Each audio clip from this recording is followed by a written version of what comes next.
اهدنا الصراط المستقيم. الحمد للہ رب العالمین والصلاة والسلام علی سید الانبیاء والمرسلین وعلی آلہ واصحابہ اجمعین، اما بعد، اعوذ باللہ من الشیطان الرجیم، بسم اللہ الرحمن الرحیم۔ رب اشرح لی صدری ویسر لی امری واحلل عقدۃ من لسانی یفقہوا قولی رب زدنی علما۔ معزز ناظرین گرامی، السلام علیکم ورحمۃ اللہ وبرکاتہ۔ ہفتہ وار درس قرآن کے ساتھ حاضر خدمت ہوں۔ سورۃ ہود ہم پڑھ رہے ہیں اور آج ہم انشاءاللہ آیت نمبر 103 سے آگے پڑھیں گے۔ پچھلی آیت بڑی اہم تھی کہ وَكَذَلِكَ أَخَذَ رَبُّكَ إِذَا أَخَذَ الْقُرَىٰ وَهِيَ ظَالِمَةٌ، کہ آپ کا اللہ جب غضب دیتا ہے کسی معاشرے کو تو وہ چونکہ رحیم و کریم ہے تو اس وقت نہیں دیتا جب تک کہ وہ خود ظلم کرنے والے، انہوں نے ظلم کے ساتھ اپنے معاشرے کو تباہ کر دیا ہے۔ تباہ کرنے کا مطلب یہ ہے کہ جو معاشرے کے اکثر افراد ہیں وہ غربت میں، ناانصافی میں، فساد میں، بد امنی میں، انسانی حقوق کی پامالی میں، اس میں وہ ختم ہو جاتے ہیں۔ اور جو دوسرے لوگ ہیں، عمراء ہیں، دوسرے ہیں، وہ عام طور پر شرک میں، فساد میں، تکبر میں، لوگوں کے حقوق غصب کرنے میں، وہ اس میں تباہ ہو جاتے ہیں۔ اس وقت اللہ تعالیٰ ان کو اپنے اعمال کے مقابلے میں سزا دیتا ہے۔ اگلی آیت مبارکہ ہے، سماعت فرمائیں۔ إن في ذلك لآية لمن خاف عذاب الآخرة ذلك يوم مجموع له الناس وذلك يوم مشهود وما نؤخره إلا لأجل معدود۔ دو آیات ہیں، یہ 103 اور 104 جو ہیں۔ ان فی ذلک لآیات لمن خاف عذاب الآخرہ، کہ یہ جو ہم نے آپ کو نشانیاں دی ہیں، پرانے انبیاء کے قصے ہیں جن کو آپ نہیں جانتے تھے، قرآن مجید ہے، کائنات کا وجود ہے، اور کائنات میں یہ اجرام سماوی اور زمین پہ مختلف موجودات ہیں۔ یہ ساری نشانیاں ان کے لیے ہیں جو عذاب آخرت پہ یقین کرتے ہیں۔ اور عذاب آخرت کیا ہوگا؟ وہ ہوگا اس میں تمام لوگ اکٹھے ہوں گے، یوم مجموع میں تمام لوگ اکٹھے کیے جائیں گے، اکٹھے ہوں گے، جمع ہوں گے، اور ہر کوئی سب دیکھ رہا ہوگا، مشہود ہوگا۔ اور اب بات یہ ہے کہ یہ اتنا اہم دن ہے جس میں ساری دنیا اکٹھی ہوگی، ساری دنیا کا حساب و کتاب ہوگا، سب لوگ دیکھ رہے ہوں گے، پریشان ہوں گے، تکلیفوں میں ہوں گے، اللہ کے خوف سے سب سراسیمہ ہوں گے۔ تو یہ کب ہوگا؟ فرمایا کہ ہم نے اس کو ایک معین مدت تک، نؤخرہ اجل معدود تک ہم نے کر رکھا ہے۔ اب جو عام طور پر نیک اعمال کے جو بڑے محرک ہیں ان میں دو ہیں، ایک تو اللہ تعالیٰ کی قوت اور طاقت پہ ایمان اور اس کی وجہ سے خوف، اور دوسرا جو ہے حساب و کتاب کا خوف، کہ قیامت کا حساب کتاب ہوگا، اللہ تعالیٰ کو ہم کیا جواب دیں، اس کی اتنی نعمتیں ہیں، اس کی اتنی مہربانی ہے۔ یہ دونوں چونکہ چیزیں ہم سے ڈائریکٹلی غائب ہیں، انڈائریکٹلی غائب نہیں ہیں۔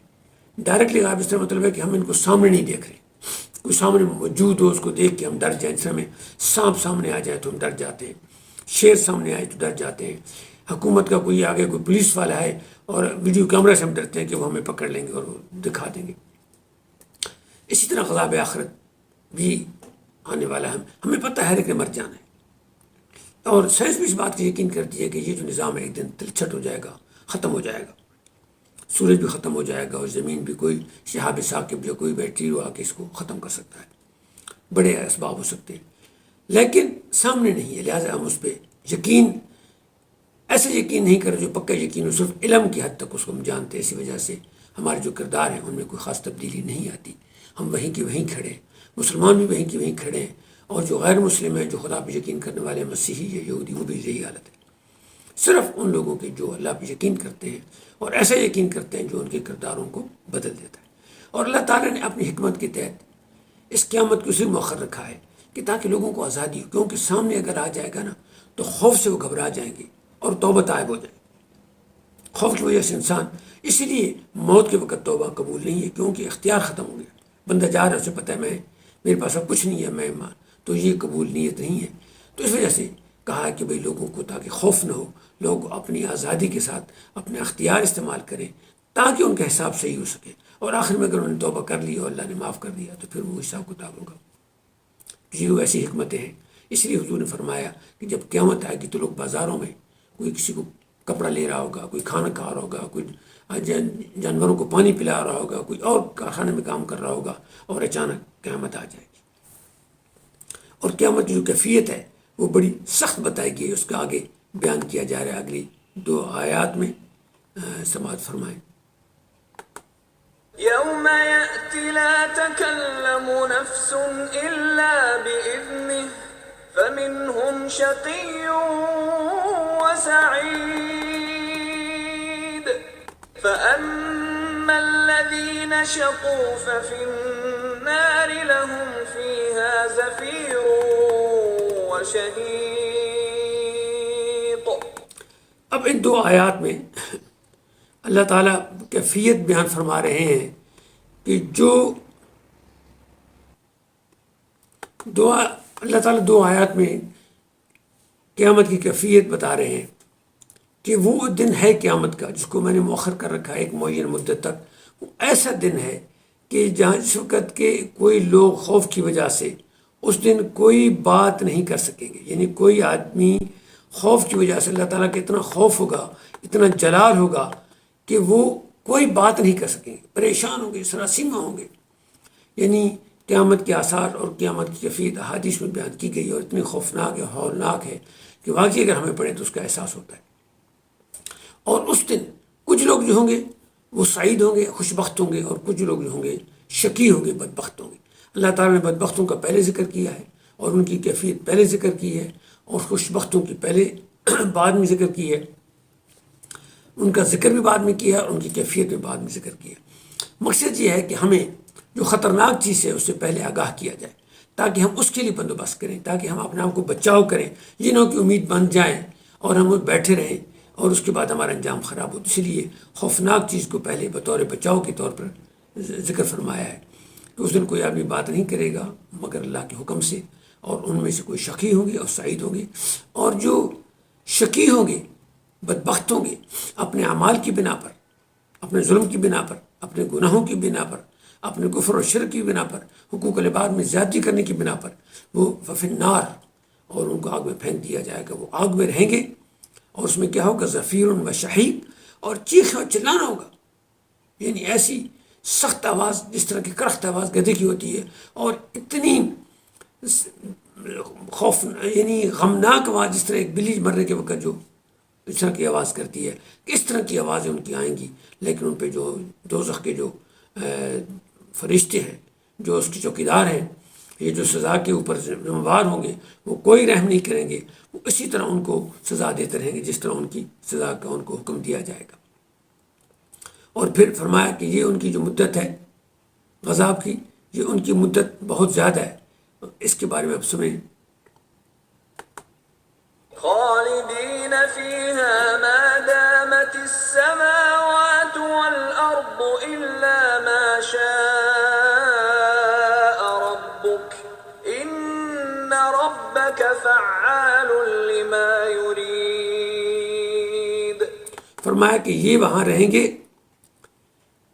دوزخ میں جب تک کائنات ہے، اس وقت تک رہیں گے، یہ جب تک اللہ کا حکم ہوگا، اللہ جب تک چاہے گا۔ اور اللہ اگر ان کی سزا مکمل ہوگی تو ان کو عدل کے مطابق واپس مسلمانوں کو جنت لے جائے گا، اور جو اس کا انکار کرنے والے ہیں وہ اپنی سزا انسانی جو ہے حقوق العباد کی وہ تو وہیں وصول کر لیں گے، اور جو حقوق اللہ کی ہے وہ اس میں دائم رہیں گے۔ بیوں کہ اللہ کیوں، یہ ہے کیوں؟ اس لیے کہ اللہ تعالیٰ جس طرح چاہے وہ کر سکتا ہے، جس طرح چاہے وہ کر سکتا ہے۔ وہ اپنے جو اس نے اصول قائم کیے ان کے مطابق ہوگا، لیکن اللہ کا اپنا رحمت کا، اپنے عدل کا، اپنے جلال کا، اپنے جمال کا، اپنی قوت کا، اور انسانوں سے محبت کا، اور عدل سے محبت کا، حق سے محبت کا، اپنا جس طرح اس کا ارادہ ہوگا اسی طرح ہوگا۔ لیکن جو ان کا فیصلہ ہے کہ بدبخت جو ہیں اپنے اعمال کی بنا پر جہنم میں جائیں گے، اور نیک بخت جو ہیں اپنے اعمال کی بنا پر جنت میں جائیں گے۔ اب جو نیک بخت ہیں ان کا ذکر کیا جا رہا ہے کہ ان کی کیا کیفیت ہوگی. وَأَمَّا الَّذِينَ سُعِدُوا فَفِي الْجَنَّةِ خَالِدِينَ فِيهَا مَا دَامَتِ السَّمَاوَاتُ وَالْأَرْضُ إِلَّا مَا شَاءَ رَبُّكَ عَطَاءً غَيْرَ مَجْذُوذٍ. اب اللہ تعالیٰ نے ذکر فرمایا ہے اہل جنت کا، کیا ہے کہ جو سعادت والے ہیں اپنے اعمال کی بنا پر، اللہ کے احکام کے اتباع کی بنا پر، اللہ تعالیٰ کے خوف کی بنا پر، اللہ تعالیٰ کی محبت کی بنا پر، اس کے احکام کو ماننے والے ہیں، وہ کیا ہوں گے؟ وہ خوش بخت ہوں گے اور وہ جنت میں ہوں گے اور ہمیشہ رہیں گے جب تک یہ کائنات ہے. جس طرح بدبختوں کو ہمیشہ دوزخ میں رہنا ہے جب تک یہ کائنات ہے، الا ما شاء ربک، اور یا جب تک اللہ تعالیٰ اپنی رضا اور مرضی ہے اور حکم ہے اور فیصلہ ہے. وہ تو تھا بدبختوں کا. اب جو نیک بخت ہیں، جو انسانی حقوق پورا کرتے ہیں، اللہ کے حقوق پورا کرتے ہیں، اللہ کے احکام کو مانتے ہیں، اللہ کے نبی کے احکام کو مانتے ہیں، دنیا میں بھلائی، آسانیاں، راحتیں لوگوں کے لیے میسر کرتے ہیں، اگر تکلیف ہو تو اظہار کرتے ہیں، اگر پریشانی آ جائے تو صبر کرتے ہیں، دوسروں کے لیے راحتیں اور آسانیاں بانٹتے ہیں، تو وہ کیا ہوگا؟ عطا اور جو اللہ کی عطا ہے غیر مجدود، وہ کبھی ختم ہونے والے نہیں ہے. وجہ یہ ہے کہ اللہ کا جو رحم ہے، اس کا جو فضل ہے، جو اس کا کرم ہے، جو اس کی مہربانی ہے، جو اس کی رحیمی اور کریمی ہے، اس کی وجہ سے یہ نیک لوگ ایک تو وہ اپنا صلہ لیں گے عدل کے مطابق، جو اللہ تعالیٰ ان کو ان کے اچھے اعمال کے بدلے، دنیا میں تکالیفوں کے بدلے، لوگوں کے لیے آسانیاں پیدا کرنے کے بدلے، اللہ تعالیٰ کے احکام کی اتباع کرنے کے بدلے ملے گا. پھر اس کے اوپر اضافہ یہ ہوگا کہ اللہ کی جو رحمت ہے، اس کی جو رحمت ہے، جو اس کی برکت ہے، جو اس کی جمال ہے، یہ جو اس کی مہربانی ہے، وہ غیر محدود ہے، لہٰذا ان کو اور بھی اس سے زیادہ ملے گا. لہٰذا ان کو پریشانی کی بات نہیں. اور یہ بڑا ضروری ہے کہ ہم اس سعید دولہ میں جانے کی کوشش کریں اپنے اعمال کے ذریعے، اور اللہ کی رحمت کی امید کرتے ہوئے، اس کے احکام کو مانتے ہوئے، اس کے اوامر اور نہی پر عمل کرتے ہوئے، اور اس کے نبی کے احکام پر عمل کرتے ہوئے ہمیں چاہیے کہ ہم اس میں شامل ہوں. اب اگلی آیت مبارکہ میں حضور اکرم صلی اللہ علیہ وسلم سے اور تمام امت سے یہ حکم فرمایا گیا ہے. فلا تك في مرية مما يعبد هؤلاء ما يعبدون إلا كما يعبد آباؤهم من قبل وإنا لموفوهم نصيبهم غير منقوص. اب یہ حکم ہے کہ بھئی جب آپ اللہ کے حکم مان رہے ہیں تو آپ تبلیغ کر رہے ہیں، آپ اچھے اعمال کر رہے ہیں، آپ کی مشاکل بھی آ سکتی ہیں. تو اس کے بعد حضور صلی اللہ علیہ وسلم اپنے نبی صلی اللہ علیہ وسلم کو اللہ تعالیٰ نے فرمایا کہ فلا تک فی مریۃ مما یعبد ہؤلاء، کہ آپ اے نبی یہ مشرکین جو ان کی عبادت کر رہے ہیں، یعنی جو ان کے ماں باپ جن کی بات کرتے بتوں کی، آپ اس پہ کوئی پریشان نہ ہو، شک میں نہ پڑے. آپ تبلیغ کر رہے ہیں، آپ کی یہ بات نہیں سنتے ہیں، جو مان لیتے ہیں وہ مسلمان ہو جاتے ہیں، اکثریت نہیں سن رہی ہے، مخالفت کر رہی ہے، تو یہ کوئی بات نہیں، یہ ایسا کرتے رہیں گے.